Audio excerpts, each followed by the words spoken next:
LPU ప్లేస్మెంట్ల రికార్డులు సృష్టిస్తోంది. Final year student 2.5 కోట్ల ప్యాకేజ్ పొందుతున్నారు. 1700 మందికి పైగా ఎల్పియు స్టూడెంట్స్ 10 లక్షల నుంచి 2.5 కోట్ల ప్యాకేజెస్ పొందారు. విద్యా విప్లవం ప్రారంభమైంది లవ్లీ ప్రొఫెషనల్ యూనివర్సిటీలో. తూర్పుగోదావరి జిల్లాలోని పవన్ కళ్యాణ్ మీటింగ్ లో తమ బిడ్డ కనిపించడం లేదంటూ ప్లకార్డ్స్ తో తల్లిదండ్రులు నిరసన తెలిపారు. కాకినాడ జిల్లా కరప గ్రామానికి చెందిన మార్వాడి కుటుంబం తమ కుమార్తె కనిపించడం లేదంటూ ఈ నెల 8న పోలీసులకు ఫిర్యాదు చేశారు. పోలీసులు పట్టించుకోవడం లేదని బాధిత కుటుంబం ఆరోపిస్తోంది. దీంతో తమ గోడు డిప్యూటీ సీఎం పవన్కు చెబుదామని వెళ్లే వాళ్లకు అక్కడ కూడా నిరాశ ఎదురైంది. వాళ్ళ ఆవేదన వినకుండానే ఫోన్ నెంబర్ తీసుకుని పంపేశారు పవన్ కళ్యాణ్ సిబ్బంది. అంతకుముందు మధురపూడి ఎయిర్పోర్ట్ దగ్గర ప్లకార్డ్స్తో ఎదురు చూసినా పవన్ కళ్యాణ్ పట్టించుకోకుండా వెళ్లిపోయారు.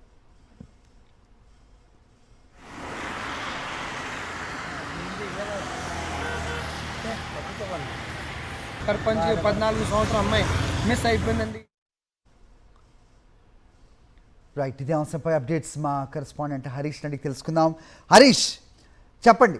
సో ఈ ప్రభుత్వం ఏర్పాటు అవ్వకముందు ఎన్నికల క్యాంపెయినింగ్లో ప్రతి సభలో కూడా మహిళల అపహరణ, తప్పిపోయిన వాళ్ళ గురించి తప్పుడు మాటలు మాట్లాడిన ప్రస్తుత ఉప ముఖ్యమంత్రి సో ఈ రకంగా 14 ఏళ్ల బాలిక మిస్ అయిందంటూ వాళ్ళు చెందుతున్న ఈ బాధ, ఆవేదన ఎందుకు ఆయన దృష్టికి వెళ్ళట్లేదు?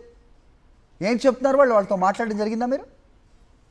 అది ఈ సంఘటన జరిగినా సరే తల్లిదండ్రులు పవన్ కళ్యాణ్ సభలోకి వెళ్ళినా సరే పవన్ కళ్యాణ్ మాట్లాడిన పరిస్థితి కానీ ఆయన పట్టించుకుని వీళ్ళు తోడు వినే పరిస్థితి కూడా అక్కడ లేకుండా పోయింది. ఎన్నికలకు ముందు అనేక సభల్లో ఆడపిల్లల గురించి, మహిళల గురించి అనేక మాటలు మాట్లాడిన పవన్ కళ్యాణ్ తన దృష్టికి వచ్చి, తన దగ్గరికి వచ్చి కనీసం తన కోసం ఎదురు చూసిన కుటుంబం గురించి ఒక్క మాట కూడా మాట్లాడకుండా వెళ్ళిపోవడం జరిగింది.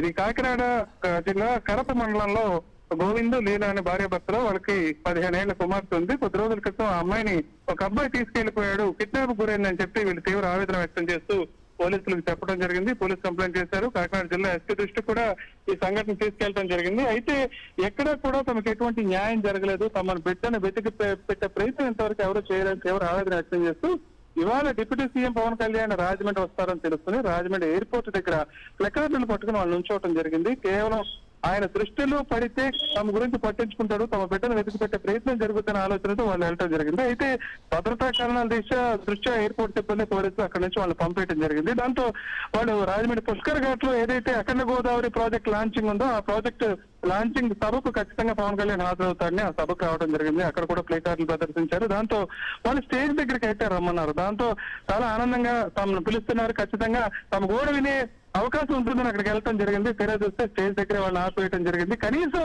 వాళ్ళతో మాట్లాడడం కానీ ఏ రకమైన ప్రయత్నం కూడా చేయలేదు. కేవలం పవన్ కళ్యాణ్ సెక్యూరిటీ సిబ్బంది వాళ్ళ దగ్గర ఫోన్ నెంబర్ మాత్రమే తీసుకొని తర్వాత మాట్లాడతాను పంపించేయడం జరిగింది. దాంతో తీవ్ర నిరాశతో వెనుతిరగడం జరిగింది. ఈ సంఘటనకు సంబంధించి వాళ్ళని అడిగినా సరే ఏ రకమైన సమాధానం చెప్పే పరిస్థితి లేదు. కేవలం ఆయన దృష్టికి తీసుకెళ్లే ప్రయత్నం చేశాం. అయితే అక్కడ కూడా నిరాశ ఎదురైందన్న ఆందోళన అయితే కనిపిస్తుంది. సరే రైట్, ఇప్పుడు వాళ్ళకి ఏంటి అంటే వేరే దారిదన ఉందా? సో ఇంత ప్రయత్నించినా పవన్ కళ్యాణ్ గారి దృష్టికే వెళ్ళని వీళ్ళకి మరి ఎవరు వీళ్ళ బాధ తీర్చేది, వాళ్ళ బాలికని తీసుకొచ్చేది ఎవరు అంటే ఏం చెప్తారు?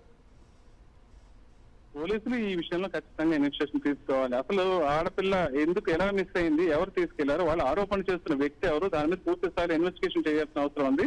ఖచ్చితంగా ఆ అమ్మాయి మైనర్ కాబట్టి ఎవరు తీసుకెళ్లారనే విషయం పోక్సో కేసు కూడా ఫైల్ చేయాల్సి ఉంది. ఎవరు తీసుకెళ్లారో విషయం పూర్తి స్థాయి విచారణ జరిగితే వెంటనే తెలిసిపోయే అవకాశం ఉంది. పోలీసులు ఇనిషియేషన్ తీసుకుంటే ఖచ్చితంగా ఈ సంఘటన మీద ఎవరైతే నిందితురో పట్టుకునే అవకాశం ఉంది. వాళ్ళ బిడ్డను వాళ్ళకి అప్పగించే పరిస్థితి కూడా ఉంది. అయితే పోలీసులు ఎందుకు చర్యలు తీసుకోవట్లేదు అనేది ఇక్కడ ప్రధాన విషయం. దాని గురించి పూర్తి స్థాయిలో వ్యవహారం బయటకు వస్తే తప్ప 10 రోజులు గడుస్తున్నా సరే ఈ సంఘటనకు సంబంధించి ఎందుకు చర్యలు తీసుకోలేదో స్పష్టం అవుతుంది. Right Harish, thanks for the inputs.